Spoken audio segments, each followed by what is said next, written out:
Ce que j'aime avec vous, c'est que je peux ouvrir mes colis en toutes circonstances. J'ai les cheveux gras et je viens de me réveiller par le facteur qui vient de m'appeler. On va pouvoir l'ouvrir ensemble. Je pense que c'est Yepopo, Yepoda. Je pense. Est-ce que je vous raconterai pas mon rêve en même temps? Ce matin, je me suis réveillée avec des larmes qui coulaient sur mon visage. Oui, qui coulaient. J'ai rêvé de mon père, à qui je parle plus depuis presque 7 ans, et de sa connasse qui m'a pourri la vie à moi et ma grande sœur quand on était plus petites. Vous voyez la méchante belle-mère dans Cendrillon?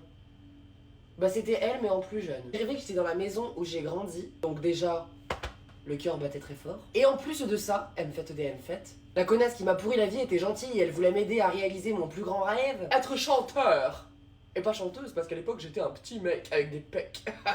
Non, je rigole. Le sarcasme, c'est ce qui fait payer mon loyer, d'accord? Oui, je suis une femme, mais j'aime donner raison aux haters qui disent que je serai jamais une femme et donc je suis un homme. Et donc je parle comme ça des fois.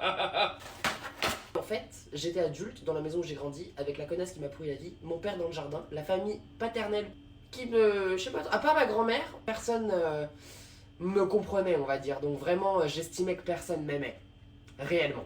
C'était dur pour moi. Ils tombent sur cette vidéo, ils vont dire non mais Meryl, de toute façon t'as toujours aimé dire que personne t'aimait. T'as toujours aimé dire que t'étais une victime dans l'histoire. T'as jamais voulu être autre que le personnage principal de ta vie. Oui. Darling, c'est pour ça que je vous parle plus depuis des années. En vrai, je rigole, mais je pleure souvent. Ils étaient tous autour de la piscine dans le jardin. Oui, mon père était tuné, mais il avait pas un rond pour m'acheter un jean. Bizarre, je devais attendre tous les Noëls que mamie me donne un billet pour m'acheter un jean. Non, je rigole, je voudrais pas qu'ils portent plainte contre moi. Ah oui, ils m'ont toujours dit aussi dans ma famille paternelle que je n'avais pas d'humour. Oh là là, mais qu'est-ce que t'es susceptible, t'as pas d'humour. Aujourd'hui, c'est comme ça que je paye mon loyer, ma vie, tout ça, quoi.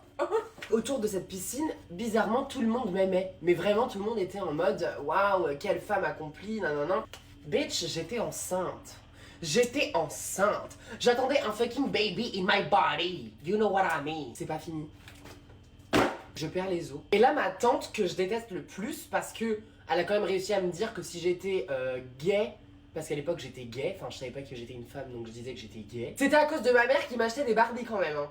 Alors qu'elle travaille en psychiatrie. Elle est en mode oh my god, Meryl est en train d'accoucher. J'accouche dans le milieu du lotissement où j'ai grandi. Je me rappelle des détails.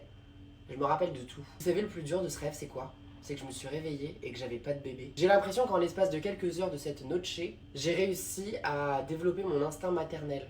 Alors faut savoir que dans ma vie j'ai déjà été belle-mère et j'ai adoré ce rôle, honnêtement je pense que ce rôle de belle-mère que j'ai eu, je sais que depuis que j'ai été belle-mère je veux avoir un enfant, je veux être maman. Mon but ultime dans ma vie c'est d'avoir une situation stable et d'avoir un enfant. Ce rêve, ça m'a réellement permis de me dire qui a volé mon putain de bébé Mfeta. J'étais vraiment triste, genre je me suis réveillée avec la boule au ventre, enfin du coup il y avait plus de boule dans le ventre parce que j'étais pas enceinte et que je peux pas être enceinte vu que je suis stérile.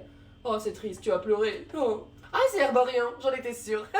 C'est ça, c'est absolument ça, c'est ça, c'est ça, c'est ça, c'est ça. Bref, j'adore. Réduis vos rougeurs instantanément. 1. Effet hydratant et apaisant. Floute vos imperfections. Texture à transformation pour un fini naturel, darling. Guys, je rigole, mais je vois plus le fond de Nicole. J'utilise Arborian depuis un moment maintenant et franchement ma peau est juste incroyable. Regardez par vous-même. Je vous fais plein de gros bisous et merci Arborian.